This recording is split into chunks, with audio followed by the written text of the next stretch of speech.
ওই গেটটা বন্ধ ছিল, কিন্তু এই ইওনো সাহেব এবং তমির সাহেব আসার পরে এই গেটটা খুলে দিয়েছে।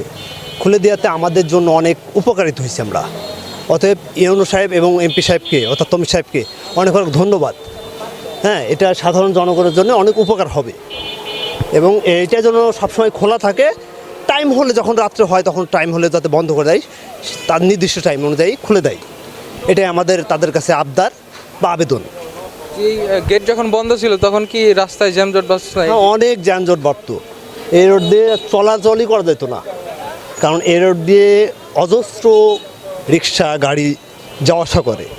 কারণ ওই পাশে গোয়ারিপাড়া, পাঠানতলা, বাজার রোড, ওই পাশে রাস্তা হলো চিপার কারণে এই রাস্তাটা দিয়ে চলাচল করলে তখন জ্যামটা কমে যায়। যার প্রেক্ষিতে এটা আমাদের জন্য অনেক উপকার হয়েছে খুলে দিতে। তমির সাহেবকে অনেক অনেক ধন্যবাদ এবং ইউনো সাহেবকেও ধন্যবাদ। গেট বন্ধ ছিল, তখন দেখা গেছে রাস্তা বাজারের মধ্যে রিক্সার অনেক যানজট বেজে যাচ্ছে, তো মানুষের চলাচলের কষ্ট দিন যাইতেছে, রিক্সার অবস্থা উন্নতি হতেছে, রিক্সা খালি বাড়তেছে। এই জন্য যেহেতু ইউনো মহোদয় এবং আমাদের বর্তমান এমপি সাহেবের সহযোগিতায় যে গেটটা খোলা হয়েছে, ওই পাশে এই পাশে দুটো গেটই খোলা হয়েছে, এতে করে দেখা গেছে এই দিকের রাস্তাটা ওপেন হয়ে গেছে। রাস্তাটা ওপেন হয়ে যাওয়ার কারণে রিক্সা এই দিক দিয়ে চলাচল করে, মানুষের এদিকে চলাচল বাড়ছে, হোন্ডা চলাচল করে। এই জন্য বাজারের মধ্যে অনেকটা যানজট কমছে ইনশাল্লাহ। এই জন্য ইউনো সাহেব এবং বর্তমান এমপি মহোদয়কে অসংখ্য ধন্যবাদ জানায় আমাদের জনগণের পক্ষ থেকে। বর্তমানে ইউনো সাহেব তো অত্যন্ত ভালো লোক, তার কাছে গেলে যে কোনো সময় কথা বলা যায়, কাজ না গেলে কাজ করা যায়, অত্যন্ত ভদ্রলোক এবং উনি একজন বলতে গেলে দেশপ্রেমিক, জনগণকে ভালোবাসে, জনগণের অধিকার রক্ষা উনি কাজ করে, অনেক ভালো লোক উনি। আমরা শোনা মতো, আমার জানা মতো যতটুকু আমি জানি, রাস্তা যদি বন্ধ থাকে সেইখানে তো কিছুটা জনগণের চলাচলের বিঘ্নের সৃষ্টি হবেই। দেখা গেছে বিগত সময়ে টিউনের সাহেব মহোদয় ওই পাশে গেট বন্ধ থাকতো, এই পাশে গেট বন্ধ থাকতো, মানুষের চলাচলের অনেকটা সমস্যা হইতো। অনেক রুগী নিয়ে গেলেও দেখা গেছে একটু দ্রুত একদিক দিয়ে পার হওয়ার জন্য বাইপাস হিসাবে যে ব্যবহার করা, সেই সুযোগটা থাকতো না। এখন বর্তমানে ইউনো মহোদয় সাহেব যে কাজটা করছে অত্যন্ত প্রশংসার দাবিদার ইনশাল্লাহ। বন্ধ থাকার কারণে অনেক জাম বাঁধে, গেটটা খোলা থাকলে পরে ভালো হয়। এখন যে টিনু সাহেব আইছে, তমির সাহেব আমাদের এমপি ধামরাই, উনি আছে খোলা রাখার জন্য ধন্যবাদ। সে খুলে দিয়েছে, তাদের জন্য ধন্যবাদ। এখানে বন্ধ থাকলে অনেক সমস্যা, যানজট বাঁধিয়েই থাকে। 5 আগস্টের পর আপনারা জানেন যে আমাদের ধামরাই উপজেলার দুই পাশে 2টা গেট আছে। এই গেট দীর্ঘদিন বন্ধ ছিল।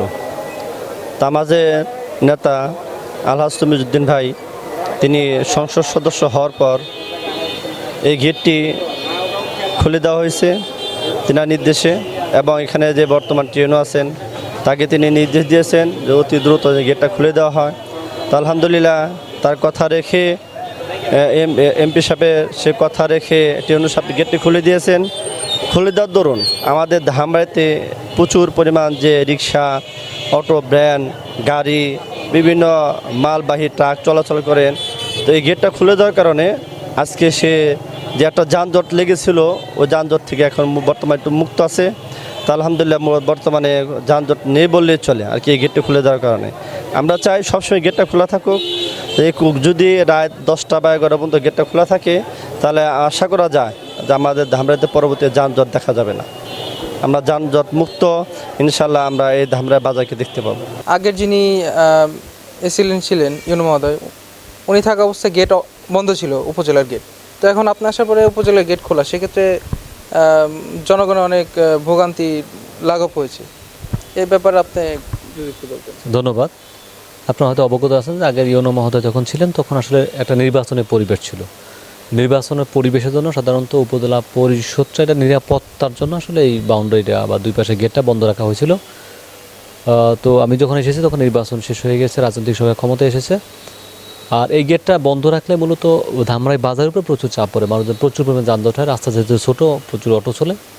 এই জন্য এই গেট খোলা থাকলে এটা মানুষজনের চলাচল সুবিধা হয় এবং যানজট কমে। এই জন্য মূলত এটা খোলা রাখা হয়েছে। তবে সেটা রাত্র 9টার পরে, 9টার পর যেহেতু জ্যাম থাকে না। তবে এর একটু কিছু নেগেটিভ সাইডও আছে, যে এখানে এই গেটটা সবসময় খোলা থাকলে উপজেলা পরিষদ বিভিন্ন অফিস আদালত আছে, এটা নিরাপত্তা কিছু বিঘ্নিত করে। তো মানুষজনকে আমি বিনীত অনুরোধ জানাবো যে আমরা গেটটা খুলেছি আপনাদের সুবিধার জন্য। তো সেই সুবিধার পাশাপাশি আমাদের উপজেলা বিভিন্ন অফিস আদালত আছে, এটা নিরাপত্তার দিকে খেয়াল রাখাও আসলে আপনার দায়িত্ব। এটা রাত 10টা 11টা 12টা পর্যন্ত কেউ দেখি এখানে অবস্থান করছেন, আমাদেরকে দূর করে তাদেরকে বের করতে হচ্ছে। এই জিনিসগুলো যেন না হয়, একটু সভাপতি বিনীত অনুরোধ থাকলো। জি, আমরা আরেকটা ব্যাপার দেখেছি, এখানে কিন্তু ঝালমুড়ি, ফুচকা, তারপর হচ্ছে বাদাম, এগুলো খেয়ে কিন্তু এগুলোর যে বজ্রগুলো আছে সেগুলো কিন্তু যেখানে সেখানে ফেলছে, সেক্ষেত্রে তো পরিবেশের ভারসাম্য নষ্ট হচ্ছে। এক্ষেত্রে আপনার বক্তব্য কী? আমার এখানে কোনো দোকানপাট আসলে ঈদ উপলক্ষে সাধারণত কিছু লোকজন বেশি আসেন, উপজেলায় আর যাওয়ার মতো রকম জায়গা নাই, এই জন্য বন্ধের দিন মানুষজন আসার জন্য আমরা সাধারণত তারা অ্যালাউ করি। কিন্তু বেশ কিছুদিন দেখা যাচ্ছে যে বন্ধের দিন ছাড়া অফিস ডে তো মানুষজন এখানে দোকানপাট নিয়ে আসেন, ঝালমুড়ি, ফুচকা, চটপটি, এই সমস্ত দোকান। তো আমরা তাদেরকে ইতিমধ্যে নিষেধ করেছি, আজকে আবার নিষেধ করব, যাতে করে এই পরিবেশটা সুন্দর পরিবেশ যেন সুন্দর এটা যেন বজায় থাকে, এটা যেন তারা নষ্ট না করে। কারণ পরিবেশটা সবার, এখানে যদি ভালো থাকে তাহলে সবাই ঘুরতে আসতে পারবে, আর এটা নষ্ট করলে এটা সবার জন্যই ক্ষতিকর। তো আমরা এই ব্যাপারে যথাযথ উদ্যোগ গ্রহণ করবো।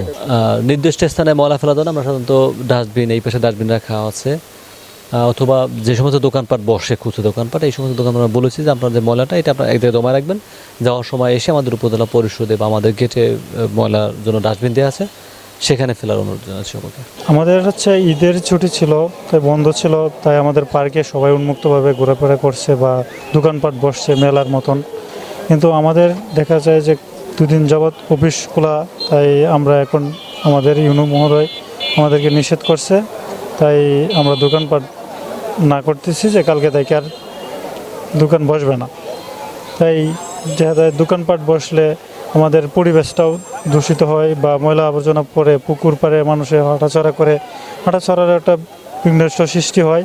তাই তার প্রকৃতি আমরা আবার না করছি যে কালকে থেকে দোকান বসা নিষেধ।